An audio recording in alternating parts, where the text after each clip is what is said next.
Second attempt.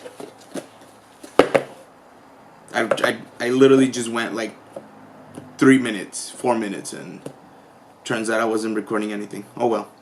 Okay. What we got here today is the Lloyd's Legacy Pro bulk loader. I'm gonna show you guys how to use this. This is probably gonna be my first video. Hopefully just continuing doing different film-based photography videos, tutorials, and who knows what. I'm not that informed, but I think I know enough to actually do random little videos like this. The most exciting thing that I'll probably be doing in a bit is probably 100, 200, 300, maybe 400 feet worth of Ektachrome. These two are at 64 ISO. This is 150, and this guy expired back in 1975. These two are a little fresher. They're from 1992, and this one I'm not even sure what it is. So those are probably videos you're going to be looking forward to, and be showing how to bulk load that and see what the results of that is. Okay. And I'll also be doing, if I didn't mention it earlier, a video on what I thought was just a regular twin reflex. It turns out this particular model, the Argoflex by Argus, doesn't take 120mm film. It takes 620, which I believe is exactly the same. I actually ended up going online and figuring out that the difference is the thickness of the spool, the ends of the spool. So I'm probably gonna end up doing a tutorial video on how to trim the spools down so they can actually fit this particular model. I'm not sure how many more there is, or if it's kind of a popular subject. I haven't really checked online. I found one, I believe one page on Lomography posted it on how to actually go through and file down and trim the spool so it could fit models that take 620 film. And I found that pretty useful, so I'll probably end up doing a video on that too. But let's get into it. Lloyd's Legacy Pro. I picked this up at Freestyle in Santa Fe Springs. I believe you can get this from B&H and Freestyle online as well.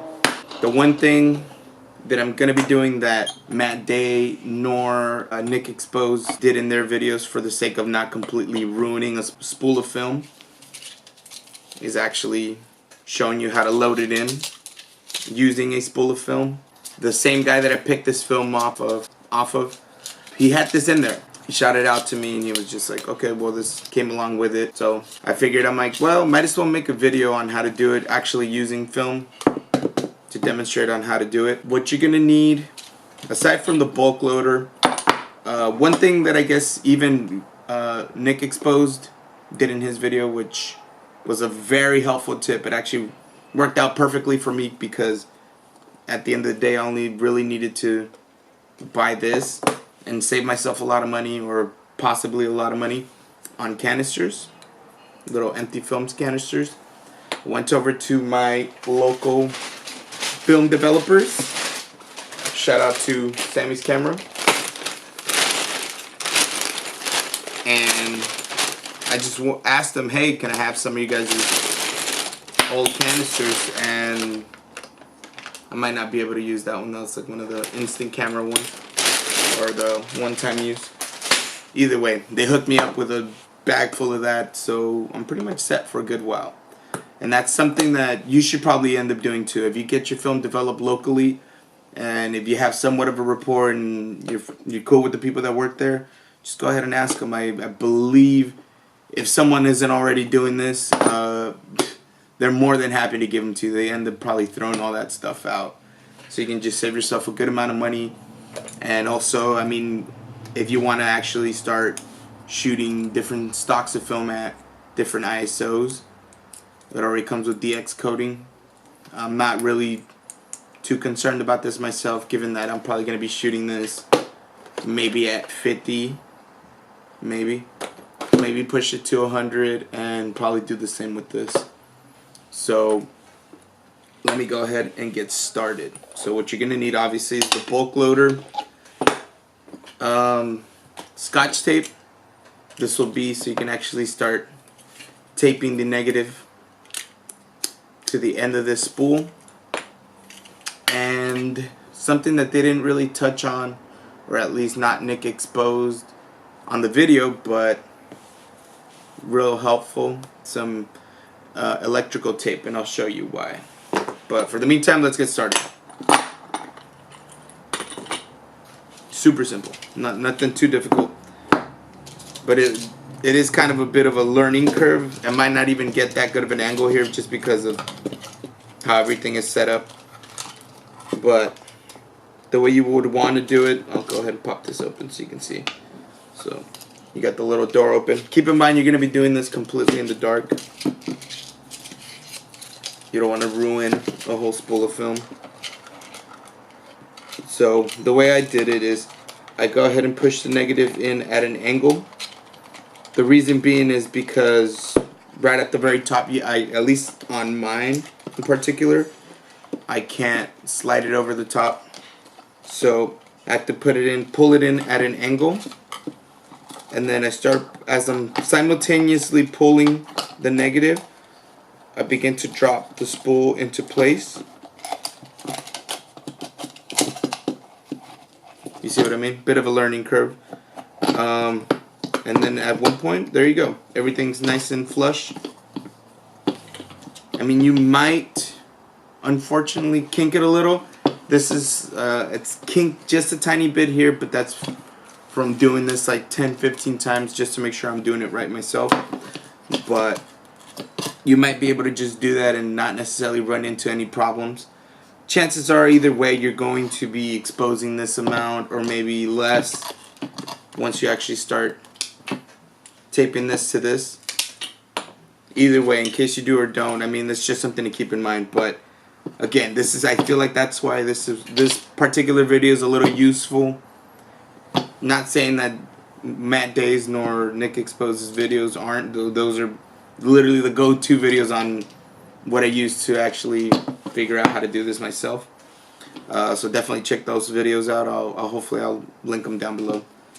Either way, but I think this kind of helps a lot because I think if I didn't try it out myself and didn't have this, I'd probably be freaking out and, you know, in the dark bag, trying to figure out how to do this if I didn't.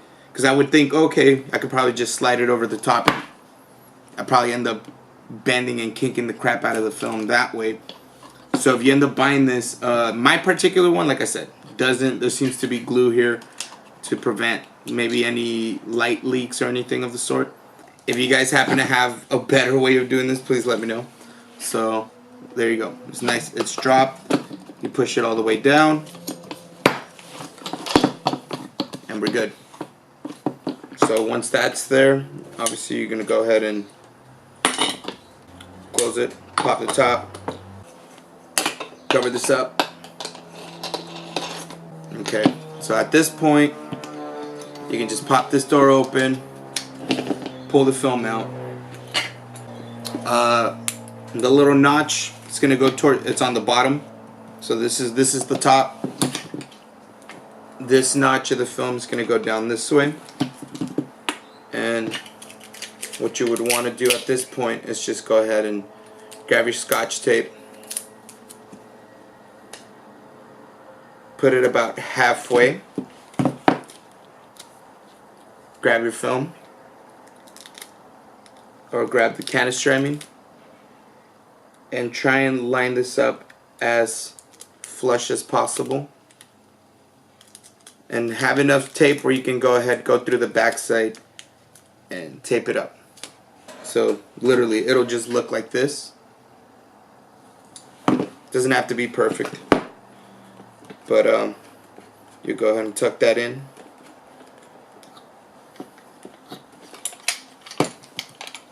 So once that's in and it's nice and flush, you can go ahead and close the door and drop the crank in there. This is where the electrical tape comes into play. In my particular model, I see that there's still somewhat of a leak. It doesn't seal completely, and I just go ahead and add a little tape to cover that up, make sure that there is absolutely no chance of film getting exposed. And you drop the crank until it's completely in there. So keep in mind, this needs to reside all the way in to the canister. So once that's in there, I go ahead and grab some electrical tape, rip that off, put that on there, cover that leak up, and then this the Lloyd's Legacy Pro tells you exactly how many cranks you need to do, turns.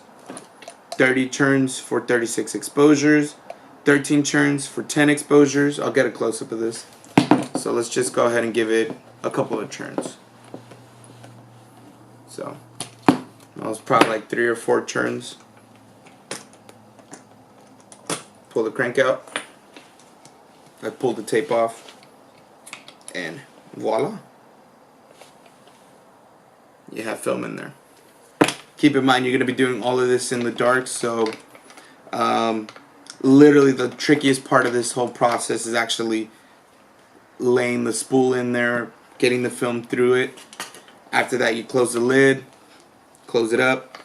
Obviously, you're going to be exposing some of that film either way, in the beginning and the end. So you can literally just after that point, after you close this up, you pop some of the film out, you can just literally take it out and do the rest out in daylight. If not that, you can do the whole process in the changing bag or under the dark. But yeah, simple as that. Scotch tape. I got 2 packs of these at the 99-cent store for $1. Same thing with the electrical tape. No more than $1. The most expensive thing, of course, would be the bulk loader or the film, depending on what film you're getting. I believe HP 5 Plus is about $80 for a 100-foot spool. So I actually lucked out a lot, man. I'm really hoping these end up working, and hang in there. I might do one really soon. I'm actually super anxious and eager to start loading this Ektachrome into this and seeing what it could do. I might end up doing cross-processing, do the first batch or do one of each. I'll do C41 for a set of photos and then do the E6, I believe I could be mistaken there. But the regular slide film processing for that, and see what the differences are. Obviously, there's going to be a lot of differences, but I'm really hoping that the film itself is usable. Crossing my fingers. That's another video for another day. So, if you like the information I gave you, if you find me completely repulsive but find this information still informative, go ahead and give it a like, subscribe. I'm going to be doing a lot more of these videos. Maybe some without my mug in here, but fuck it. We'll see how it goes. Peace out.